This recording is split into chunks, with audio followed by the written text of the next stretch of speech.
Welcome back again to this course MST012 Ecosystem and Natural Resources, Block 4 on Agrobiodiversity. This course is of the program Postgraduate Diploma in Sustainability Science. Dear learners, today in this session the major focus of this session will be on effects of agriculture on agrobiodiversity. We have learned about agrobiodiversity, whether its values, dependence on agrobiodiversity, in the same time back of our activities to the threats to agrobiodiversity. Now we have to learn from the lens of sustainability about effects of agriculture on agrobiodiversity. So in that we are looking from the lens of how its annual and perennial crops are affecting by our way of agriculture on agrobiodiversity in the form of agrobiodiversity component like soil, crop rotation, water management, and how that application of fertilizer and pesticide has effect on agrobiodiversity, the way we are using grass cover and the way we are grazing and the way we are following the abandonment of agricultural land and so on. So we are going to focus on that. Moreover, there is always a gaps in knowledge of agrobiodiversity and the way it's depletion. So we will have a quick look into that. When we talk about effects of agriculture on agrobiodiversity, as we know that agriculture is the main dominant anthropogenic factors controlling biodiversity.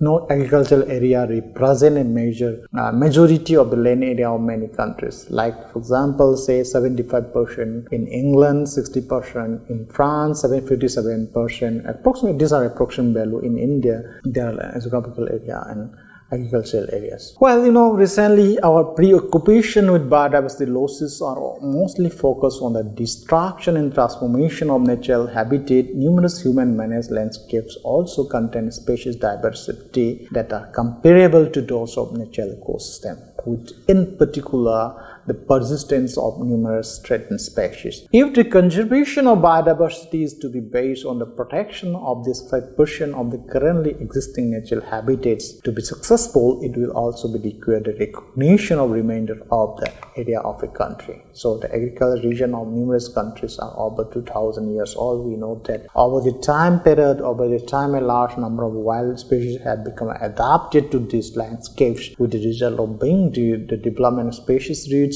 human modified landscape. In parallelly, continued growth of human population and the resulting occupation of space that have resulted in the destruction of natural habitats. Some species have thus lost their initial habitat and have become almost entirely dependent on secondary habitat and primarily agricultural activities to survive. Based on many of these studies, they have quantified the influence of agricultural management on biodiversity both in terms of the equilibrium between natural managed areas and of the quality of areas managed by the agriculture. So, evaluation and understanding the effect of agriculture on biodiversity has become a major challenge in establishment of genetic knowledge that is useful for stakeholders when you talk about in the domain of scientific research. So by definition, this agricultural activity, it seeks to manage and control biodiversity, but it is in a very different manners depending on the agroecosystem. So the effects of different practices on biodiversity have been, very important to understand. Based on some of the available literature, we learned that the ability of landscape to provide for different species that depends both in their structure and the quality of each of their components. That we study about that when we study in the first block of this course about the concept of ecosystem and the concept of ecology. So these factors are determined by the agricultural mosaics and by the switch of agricultural practice employed by farmers. So increased landscape complexity that is represented in agricultural landscape by proportion of that crop areas to semi-natural elements and by their special arrangement that favors and that overall biodiversity, right, is like the use of non-intensive agriculture practices, right? These agricultural activities also exert an influence on biodiversity through a complex network mechanism. Like, that mechanism include the impact of agricultural practices at the plot level on the environmental condition in that this experienced by organisms, and also the impact of agriculture on habitat heterogeneity in terms of diversity of ecosystem elements. When we talk about that diversity of agroecosystem elements, about crop areas, it includes field margin, wooded areas, irrigation canals, etc. And also the diversity of ecosystem, agroecosystem, natural ecosystem at larger scales such as landscape. When you talk about landscape is about that region. So particular this effect of agriculture on agrobiodiversity at different levels depending upon the activities we are doing. Like what are its effect of agriculture on annual and perennial crops? Then when you follow some activities, what are the effects of that activities like soil cultivation, crop rotation, water management, then application of fertilizer and pesticide, and effects of the grass cover, grazing following abandonment, effect of modification of landscape complexity and fragmentation, effects of organic agriculture and genetically modified organisms. So when you talk about effects of annual and perennial crops, crop fields, when you look into the crop fields, they are generally have a specific ecological characteristic that includes large fluxes of materials in a strongly human constrained trophic structure, which creates system in permanent disequilibrium requiring constant human intervention. So, these crop fields are subject to intense disturbance, right? We know that intervention for the control of, we are trying to control the pest species and the mass removal of primary production, that is weeds. So, in that crop field, we have relative space, the uniformity and a periodic resetting of the system. So, and then another is the use of synthetic phytosanitary product and repeated deplugging as well as fertilization. These are the major factors in the decline of the species richness and abundance of numerous organisms, especially soil organisms. So these have effects are also at the same time intentionally and unintentionally. It is intentional when acting to favor some particular crop, right? Non-intentional when they exert negative effects on the population of crop pests, natural enemies, or artwork. When we talk about the woody crops, for example, about orchard and vine gourd, due to the permanence of their host plant, numerous pest species remain continually present, and their control requires the repeated application of phytosanitary product, which consequently is the major factor affecting to the biodiversity in their systems. Like apple orchard, for example, they are subject to up to 30 pesticide application per year and are treated for long periods of 6 to 8 months per season, starting from budding to until harvest. So imagine how much impact will be in that environment. So there are direct effect like mortality or decrease in fecundity and of greater or lesser severity depending on the product we are using on the target organism, as well as for other species present in that orchard, in that system, including your arthropods, birds, small mammals. And in addition to that, there are other indirect effects in the same groups due to the suppression of resources. Like we suppress weedy plants, prey species, and the alteration of trophic chains. When you take out those weedy species, weedy plants or prey species, that alters the trophic chains. That chemical protection of an orchard has significant, we know that negative effects on the insect functional diversity and compromise the natural regulation of some pest, or particularly if we took into the apples, right? In the same way in other orchard also. Then coming to the second, the effect of soil cultivation, crop rotation and water management. We know that we follow the ploughing when we did do cultivation. So when we use the ploughing in a repeated manner, that has a negative effect on the species richness and abundance of many organisms. It selects for weedy species depending on the ability of their seeds to survive in the soil. The abundance of soil microfauna and in particular earthworm is significantly reduced by when we follow deep ploughing. In the case of repeated ploughing, and that some of the unfavorable conditions like low organic resources, containing microclimate condition. In that condition, the species richness of macrofauna communities that can also be reduced. Well, on the other side, the abundance of microfauna and that mesofauna in that has less affected than the macrofauna by different technique of cultivation, the profound modification of trophic and microclimatic condition that resulting from this intervention, strong that directly affect the composition of their trophic structure.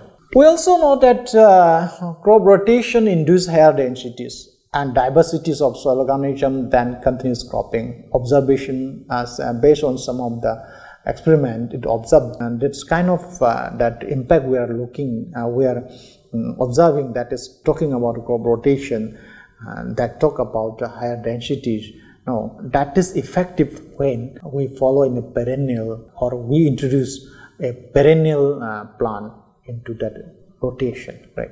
The use of any form of rotation that breaks the development cycle of pest species and the weed species to some crop and is useful for the control of other pests. This is the benefits of crop rotation, right? So in that way, this rotation allows for reduction in pesticide use with consequent positive effects on biodiversity, right? Again, if we come into the water management, then that's also in plot level, either through drainage or irrigation, they can have variable effect on the biodiversity, because some of the negative effect groups of wetland, because when we use wetlands water for irrigation, so that have a major decline of agrobiodiversity in that area. Irrigation, in fact, has an overall favorable effect on soil fauna, but sometimes it leads to a decrease in plant diversity. So soil fauna biodiversity is particularly affected by soil moisture condition. That's why irrigation has also some limitation, right? Then coming to application of fertilizers and pesticide is one of the important activities we follow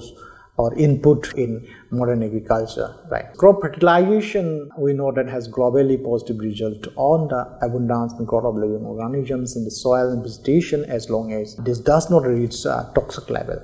However, effect on the species richness of plants and insects are generally negative. So, increasing fertilizer application to level.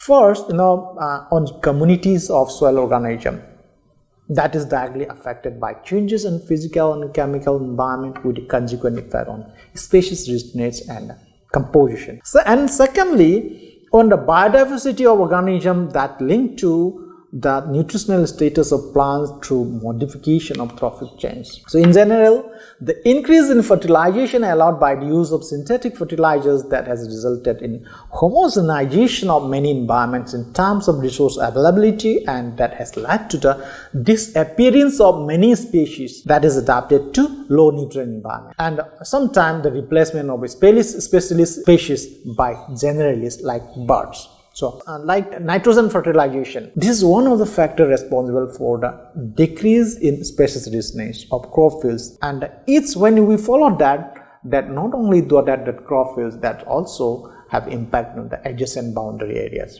So, organic fertilization that appears to have more subtle effect, in particular in microbial community. It is beyond all these effects, plot scale. Increased fertilizer use has effect on aquatic ecosystem, both continental and coastal. We know eutrophication is happening, non-point source of water pollution happening. These are some of the example of impact of fertilization. When you talk about pesticide or synthetic phytosanitary product, which is considered as one of the major factors responsible for decline in biodiversity in this ecosystem in most of industrialized countries. So the effect of phytosanitary products studied on arthropods and in particular on crop pests and their natural enemies that depend on their life cycle or life history, that demographic parameter development stage, the when and how it is that pesticide is we use this pesticide. At the same time, insecticides, some that are non-toxic for particular useful species, are in reality just kind of insecticide, pesticide barrier. So most of the pesticides have a more or less global effect on arthropod communities. You can see that more toxic herbicide to the soil fauna and particularly in earthworm and soil arthropod. Even fungicides are more toxic. If you look into the impact of herbicide on soil food web, it is indirect. generally they are indirect, because soil flora, the soil food webs, they have direct link with that soil organic matter cycle thing. Again, the effect of these activities on vertebrates we have well observed in birds and amphibians. We're talking about that death of birds and amphibians because of use of our excess pesticide, insecticide. Then herbicide use that also induce a major reduction in the number of plant species and of their biomass in crop fields and also in their margin. So the continued utilization of the same herbicide molecule has caused the development of some species population that are resistant to the applied molecule. So such phenomena may be accentuated with establishment of crops of herbicide-resistant genetically modified organisms. Then next is the effect of grass cover grazing following abandonment. We have that permanent grassland which are characterized by perennial, multi-species or at least multi-layer vegetation covers that do not in general receive pesticide. When this permanent grassland cover a large variety of situations from those heavily fertilized and intensively exploitation to rangeland and summer pasture, they experience low stocking rates. And these areas generally have a biodiversity considerably greater than that of crop fields and are often considered as semi-natural area. So the major factors influencing their biodiversity are grazing regimes and the practice of mowing or hay cutting and fertilization.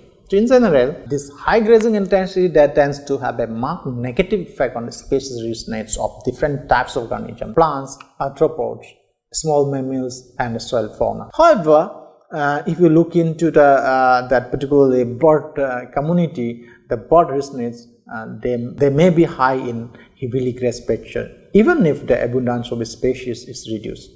So moderate level of grazing lead to an increase in the plant species richness and in organism. So in case of plant, because of grazing, species richness tends to decrease when grazing pressure is very low, especially in productive grassland, right? So these are some of the impact, right, of grazing. And again, if you look from the functional point of view, an increase in grazing pressure selects for plants with shorter lifespan, smaller size, and with efficient producer's acquisition abilities. So the weedy flora fauna phalos is made up of species whose seeds were contained in soil seed bank. Consequently, there are some species which are normally found in the plot and no additional biodiversity is to be expected from the simple placing for a plot in fallow. However, the lower management pressure experienced in a fallow, they can allow the recruitment of that some rare species. So in the absence of soil cultivation, that also results in annual species blooming replaced by biennial or perennial. So we think some area as a fallows, right? So this fallow establishes a benefit to the environment and wild animals that can be shown with a mix of species that are more or less diverse, right? Like cereals, legumes, buckwheat, etc. So their faunal richness depends on the nature and botanical complexity of their vegetation. So the effect of biodiversity of the abandonment site or previously occupied areas depends strongly on its initial state. That's we talk about that ecological situation and so on in some of the sessions, right? So in the case of crop fields like cereals, vineyard or cotton, etc.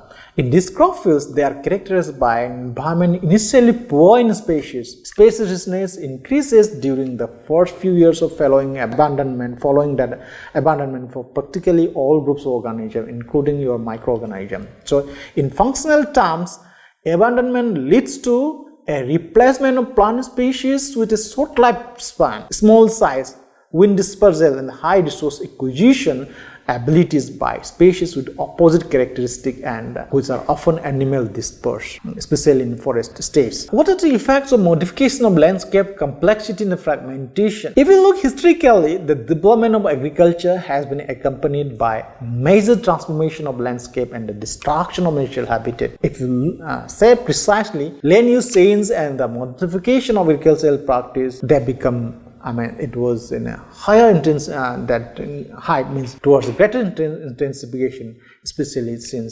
1950s, and that has resulted a major modification in structure of landscape when we modified the structure of landscape that have direct effect to the biodiversity. So this structural modification have mainly include that reduction in the heterogeneities or complexity of landscape emphasized by the effect of successive agricultural policies in that area. In the same time, the abandonment of marginal agricultural areas has led to a homogenization of vegetation cover, and that also have a indirect effect to the biodiversity, right? So increasing heterogeneity in agricultural landscape has in general a positive effect on biodiversity sometimes. So it increases the species richness of the majority of animal and plant groups and contributes to increase in the abundance most of these. So recent, at landscape scale, poorly represented landscape elements and non-agricultural elements that play a major role is refuge habitat for numerous species and thus play a large role in increasing biodiversity. Then the presence of grassland in a landscape, and in particular low productivity grassland, is favorable for biodiversity, whether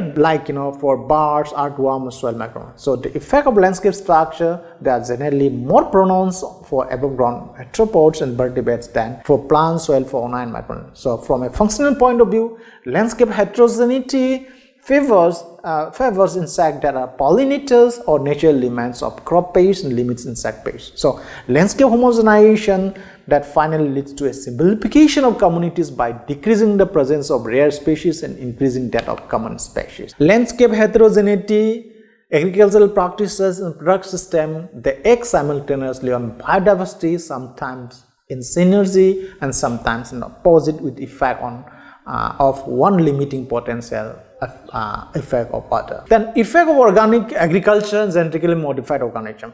Impacts of conventional organic agriculture on biodiversity have been compared by different studies. Changing from conventional agricultural production to an organic one often has an overall positive effect on biodiversity. So the richness of plants, soil organisms, vertebrate and arthropods are increased because of this organic agriculture, right? Abundance of invertebrate predators, they also increase, while the response of soil fauna are either sometimes they do not have much negative impact, they may be neutral or that positive impact. So organic agriculture is more favorable to predator species which are often involved in the biological control of pests.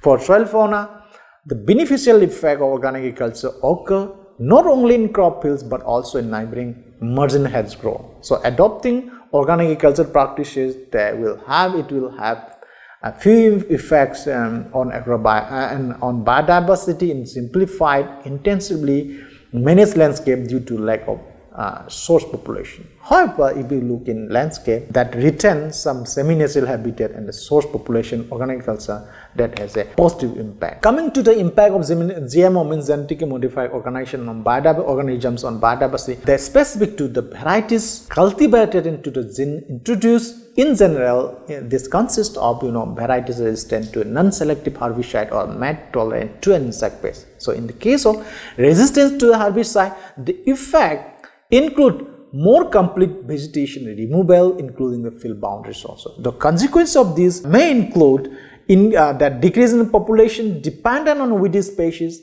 trophic resources, and the selection of population of with resistance to the molecules they use. So the case of varieties producing like Bt toxin, which confers tolerance to some insect pests, has been the subject of numerous toxicological studies. So finally, what you can possibly transfer of genes to other species in the field depends on the genetically modified species that consider there and its capacity to hybridize with wild species. We know that gaps in knowledge about agrobiodiversity and its depletion is exist. So we have several studies is in front of us. You can find out very easily any of the literature that studies on the effect of agriculture on biodiversity. They have a number. However, it is apparent that few of these studies have developed generate hypotheses and some of the theory that are capable of efficiently guiding public policy.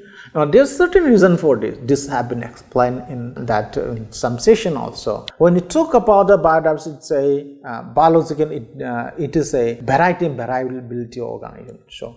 So we need to look all those in spatial scale and temporal scale. The spatial scale and the level organization at which the effect of agricultural biodiversity are considered, and you will find a number of studies on that. While we talk on the theoretical framework exists, their capacity to structure current knowledge into general principle has rarely been tested and they are rarely used. So, the ways in which agriculture, human stakeholders and their environmental interaction are taken into account, we need to explore more on this. The current knowledge of the effect of agriculture on the biodiversity is overwhelmingly from ecological, agricultural models and different studies. We have a number of studies. So, about stakeholders, economic factors, socio-economic factor, they are often powerful drivers of biodiversity changes. They are largely ignored in studies investigating effect of agriculture on biodiversity. So, an understanding of ecological, socio-ecological, economic, legal and the technical processes, determinant constraints associated to various stakeholders is desirable in order to fully appreciate the dynamic of all these changes. There is an emerging consensus, among civil society, the research community and policy makers that concrete steps must be taken to promote sustainable use of agrobiodiversity. Scientific controversy remain over its meaning and how to achieve it. So, international treaty on plant genetic resource of food and agriculture, such kind of treaty requires contracting parties to devise policy mechanisms and measures to support sustainable use. The convention, Convention on Biological Diversity, that has also explained very well, and we are implementing such kind of accommodation of such kind of convention. So there are two reasons why it is essentially to integrate research about a component of biodiversity, because from perspective of landscape or habitat perspective, we are trying to understand agrobiodiversity. We have to include the other and allied species which is associated with that system. So, holistic approach to valuing the components of agrobiodiversity will advance our scientific knowledge. In addition, applied research that takes interaction among components into account could lead to estimate of cost and the benefit that differ in important ways from those activities that was not included, trying to understand that effect. So ignoring the interaction among different components, that if you ignore that, there will be bias in policy recommendation, right? So we need to integrate the production of two or more agrobiodiversity component, crops and livestock, when we recommend such kind of implement such kind of policy, right? For example, today in this session, what we discussed was on the effect of agriculture on agrobiodiversity and how this agriculture is affecting to annual perennial crops, and the way we are following the soil cultivation, crop rotation and different activities that have direct impact on the agrobiodiversity, in particular and biodiversity in general. And we also know that there are gaps in knowledge about agrobiodiversity and its depletion that needs to be strengthened. We need to narrow down the gap so that sustainable agriculture can be effectively implemented. With this, thank you very much. See you in next session.